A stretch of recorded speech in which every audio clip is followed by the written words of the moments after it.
And that's when it gets fascinating for interest rates, because we've also seen from 3 to 4 weeks ago, one or two forecasters say inflation's going up. Right, the peak for the official cash rate now won't be maybe 3%, it's going to be 3.5%. They've increased their interest rate forecast. If I change my interest rate forecast, it's going to be a cut. It's going to be a decline. As we celebrate a full year of Tea with Tony, we've got some big questions for our favourite economist to ponder. Is the grim reality of inflation driving us into recession? What will that mean for Kiwis in real terms? And did someone really say house price falls of 18% in Auckland? In brighter news, happy birthday to us, Tony. Yeah, thanks, Lenska. Yeah, I'm surprised it's been a full 1 year. There's been so much that's happened over this period of time. We've had Untold to talk about, and I guess I'm pleased to see many of the things that we discussed are sort of playing out now, and some of the other players in the market are sort of catching up with things like, maybe there's going to be a brain drain of young people across to Australia, for instance. So, yeah, looking forward to chatting a little bit more about that. Anyway, we're going to start with the big stuff, and we need some voices of reason from you, Tony, I think. So it seems the idea of a recession has gone from unlikely to possible to very plausible in not many months. Are we heading into recession? For New Zealand, I don't think so. Certainly the possibility has increased because obviously with Russia invading Ukraine, oil prices, energy prices generally have gone through the roof. And on top of that, we do have the increasing interest rates being put in place now overseas and in New Zealand, because central banks finally are realising they overstimulated their economies with too much printing of money, leaving interest rates at record lows for too long a period of time. And so they're having to play a bit of, catch up at the moment. For New Zealand, I can't help but come back to the fact that we do have a strong labour market, job security is high, and that's going to help insulate household spending overall. And when we're talking about energy prices going through the roof, we're also talking about prices for minerals relevant to Australia, so Australian economy being very, very strong, which tends to be good for us. And food prices. So record payout from your dairy companies this season, maybe similar next season as well. Good returns being made, we can see, for the kiwi fruit orchardist, etc. There's really good demand for our primary products. So I am definitely not yet in the camp of believing New Zealand is going to have a recession. But with our average growth being about 2.7% a year, we could easily slip to, maybe 1.5% to 2% growth in the economy over the coming year or so. That's probably how I'd see it. I know you tend to be a macro view, but in these kind of uncertain times, I know you've been doing a lot of surveys and get a lot of these sorts of questions. Just navigational advice for everyday Kiwis? Yes, just recognise that whatever feeling you have, the media will try to exploit it, because if you're feeling bad, they'll give you a bad headline and it validates your feeling, and you tend to feed on it. So just be aware that when times are good, the media hype you up into believing it's extra good and house prices will boom forever. And when things get a bit dodgy and there are risks out there, they will highlight the risks, and then you risk spiraling into a negative view. Just be aware of your emotion can be your worst enemy when you get these changes and shocks to the economy. Yeah, okay, great advice. Thank you. Interest rates, we did talk about this last month, but I'm going to reset. We've got an OCR announcement pending. They've already indicated, that they'll be hiking throughout the year, is my understanding. Where do you think it's going to head? Personally, I think this is now exceedingly interesting on the interest rate side. My warning for a while has been that the interest rates could not stay at the record lows. The Reserve Bank will eventually realise it needs to fight back against inflation, and now their job is made even harder. We think it's harder because we've got the extra upward pressure on prices from increased food prices, energy prices, insurance, all these sort of things out there. And we have the central banks overseas, the Federal Reserve Bank in the United States in particular, basically indicating they're going to raise interest rates very quickly this year. They know they're too low. They need to get ahead of the curve. So, the markets are pricing in some fairly rapid tightening of monetary policy. But as I've been saying for quite a number of months now, we've got to remind ourselves, why does a central bank raise interest rates? Oh, it's because they want to get inflation down.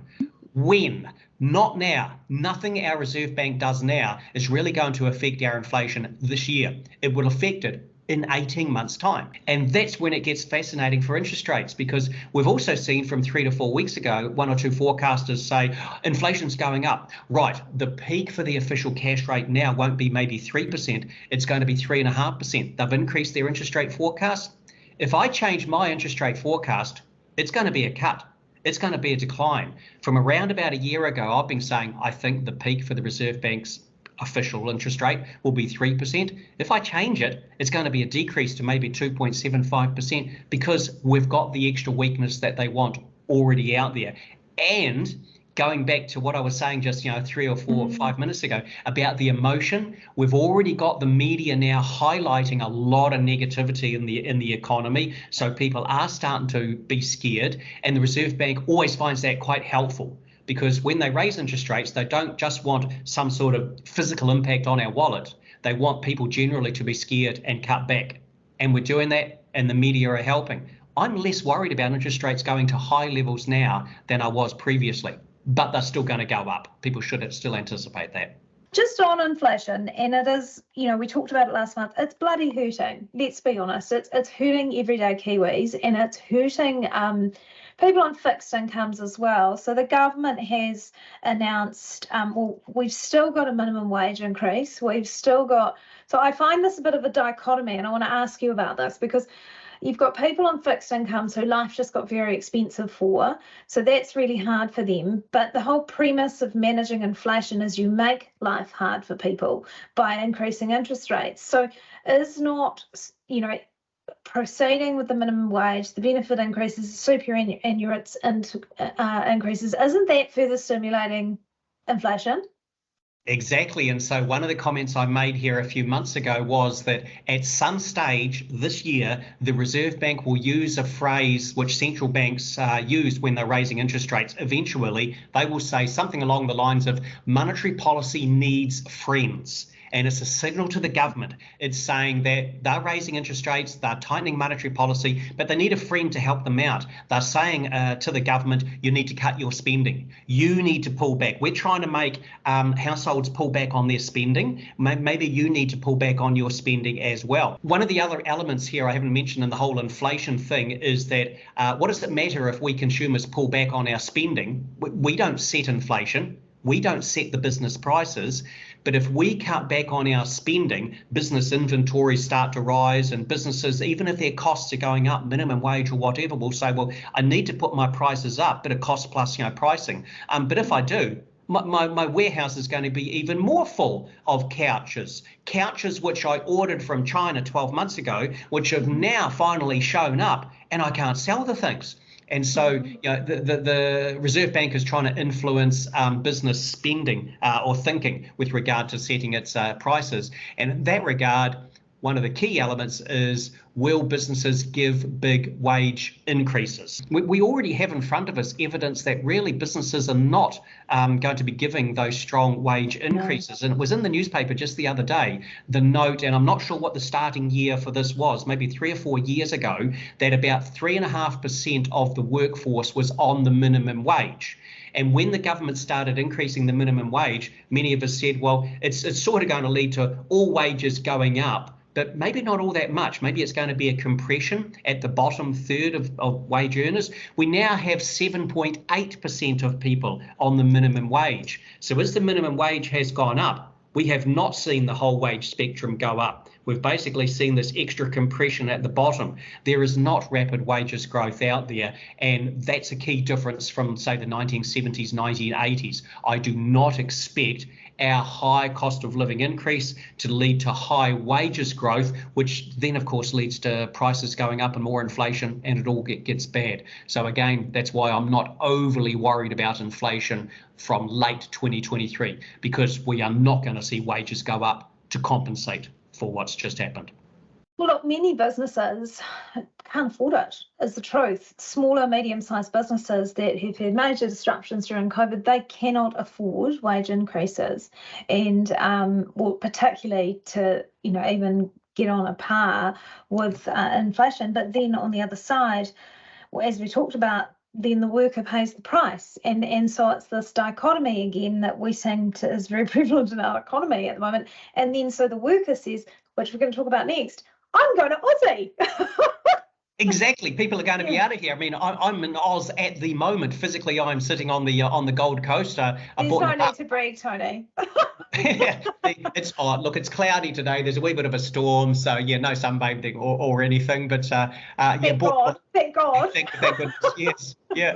So I think there are so many sectors over here in Australia which are booming now and are going to boom in the future. They're going to be building missiles over here. There's a nuclear submarine industry to create and a submarine base to build. The armed forces being increased greatly in size. There's massive investment and development in renewables energy. The hydrogen sector is growing. Wind power, solar power, of course, is absolutely through the roof. Fintech, financial technology sector, very, very strong. And the minerals boom with high prices for your iron ore.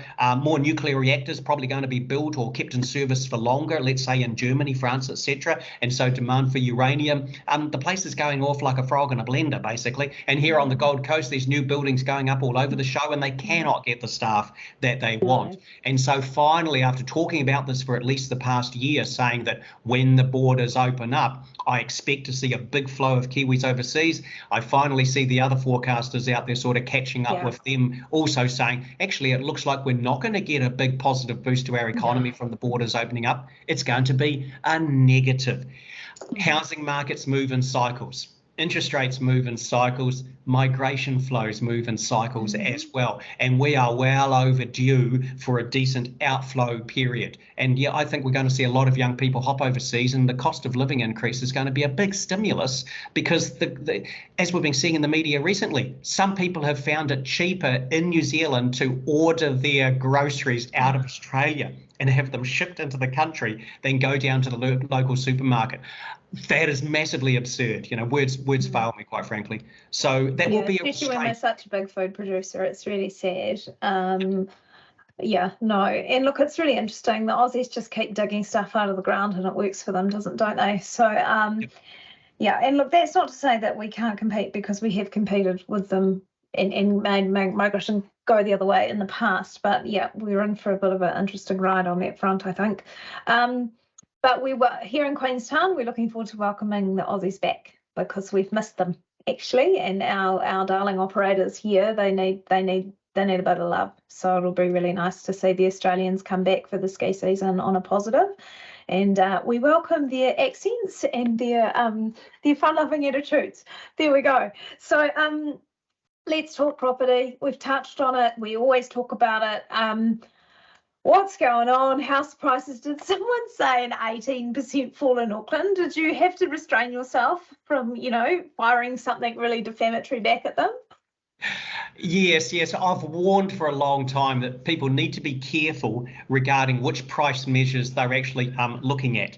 Because some people, they look at measures which are based on different stock, different houses are sold 1 month to the next. You need a measure where their adjustments are made for, try and take that distortion away. And you only get that from the REINZ house price index. And that house price index for Auckland has only fallen about 5% over from its peak late last year into February. This other measure had gone down 18%. Well, I wonder in 2 or 3 weeks' time, when we get the numbers out for March, which could easily show recovery, will they say, oh, prices fell 18%, now they've just increased 12% or so? You've got to smooth things out. And when you do that, you find house prices in general are falling around New Zealand. Not everywhere as yet. Taranaki is not overpriced, for instance. Hawke's Bay is quite highly priced. Wellington is quite highly priced as well. Auckland is really hard to figure out.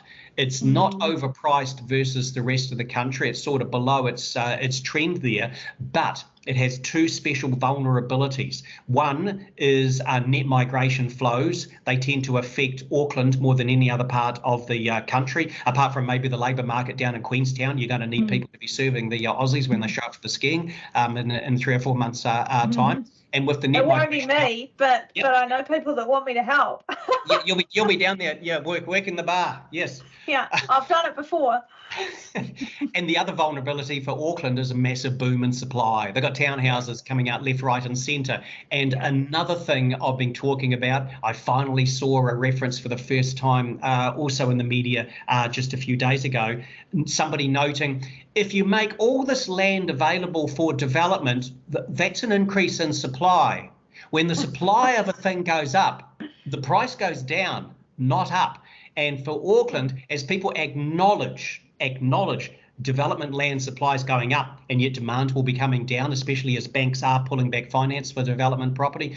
The biggest price adjustment in New Zealand is not really going to be the houses themselves. It's going to be the land underneath, and quite possibly in Auckland, maybe in the South Auckland area in particular, there'll be a bit of an adjustment. But yeah, overall, housing markets move in cycles. We've had the mother of all booms, things got to silly levels, and there's a correction going on. And that's all I see this as being, a correction and not a crash.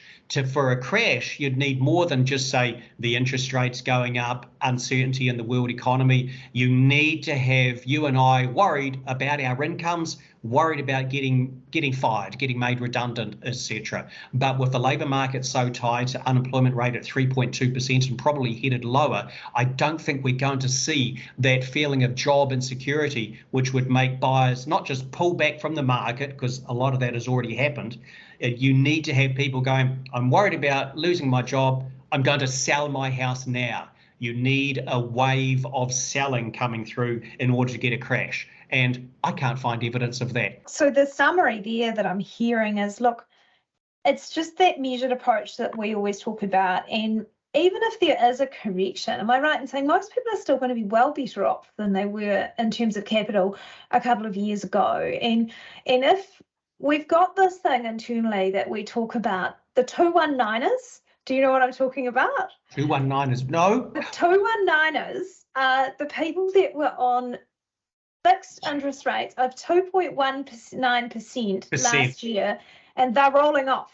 So they're rolling off their rates, and some of them, they'll be getting a little bit jittery, right? So there's a whole bunch of people, there's a lot of people in the next year coming off fixed rates, as you know, and so our guidance there is just get some good advice. It doesn't have to be us. There is a way through. You can't control inflation, you can't control interest rates, but you can control your structure and the advice you get, and you can get smart about it. And Tony does some great work in projections in his weekly T-View, which I follow, and I'm sure many of you do.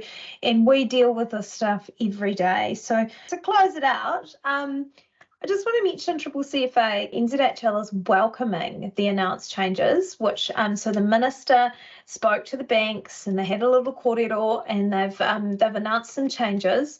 And look, our take is this will result in at least a simplified process for clients and advisors. The minister, Tony, is claiming the changes will have little impact. What's your take? I believe it's slightly different to that. Yes, it's interesting. He says they will have little impact, so why make the change in the first place? His view is that it's all down to the minimum deposit requirements, the LVRs, etc. Banks getting more cautious, and definitely those things are in there. But the credit crunch really got rolling as we approached into December 1 with the changes taking effect, and banks realising that they were not going to be able to do lending in the same way that they did previously, or they'll end up with $200,000 fines for senior management and directors, and which they couldn't even insure against. So I think with the CCCFA changes coming along, the tweaking, so that banks can take your word for it with regard to your expenses, and they won't be counting your KiwiSaver contributions as spending any longer. This is how ridiculous the legislation was, very poorly drafted, that it is going to alleviate things a bit. However, these are early days, and through my surveys, I'm still seeing real estate agents and mortgage advisors saying buyers are still pulling back. They are still stepping back at the moment. People are still hesitant to approach a mortgage advisor, to approach a real estate agent until there's some greater clarity on the rules out there in particular. So as at this stage, I don't see any positive impact in the market. But once we get greater clarification come, I think that first or second week of June, I think then we will have elements of the credit crunch easing off. And especially because a lot of young people have been building up 3 to 4 months of proven cutbacks in spending. So that's going to alleviate things a bit out there. It won't turn the market around. You're still looking at this downward phase of the housing cycle running all through this year into 2023. And then I think we could be looking at some sort of stability, whatever that means in our day and age, for maybe a couple of years after that. But it's starting to move in the right direction for the CCCFA changes, but no market impact that I can see really as yet. We're talking economics, but a lot of we talked about today is the psychology of it and people's behaviour, and people pulling back because they are worried about CCCFA when we deal with CCCFA every day and can help people through it. So it is just about making people feel a bit better sometimes. It's really interesting. Look, Tony, we're going to leave it there. Thank you so much. I really look forward to seeing you again soon and having a proper cup of tea with you, because it's actually called Tea with Tony. And I know you hate the tea half the time, but you're going to have to suck it up. So, here's the tea, yes. yeah. But we'll make it happen. The craziness of it feels like it's changing. But thanks everyone, and please do keep sending your comments in. We're getting lots of engagement in these pieces, which is fantastic. Tony is an independent economist. We are lucky to work with him. His views are his own and not necessarily those of NZHL, and vice versa. So thanks, team. We've also started doing a separate Q&A segment, which is kind of we're peppering through, I think it's mid-month following Tea with Tony. So thanks a lot. Okay, bye everybody. Have yourselves a great month, and who knows what's going to come along for the next few weeks or so. Hopefully nothing negative this time. Well, you've given us some positivity to consider anyway, which is nice, and some balance. Thanks, everyone.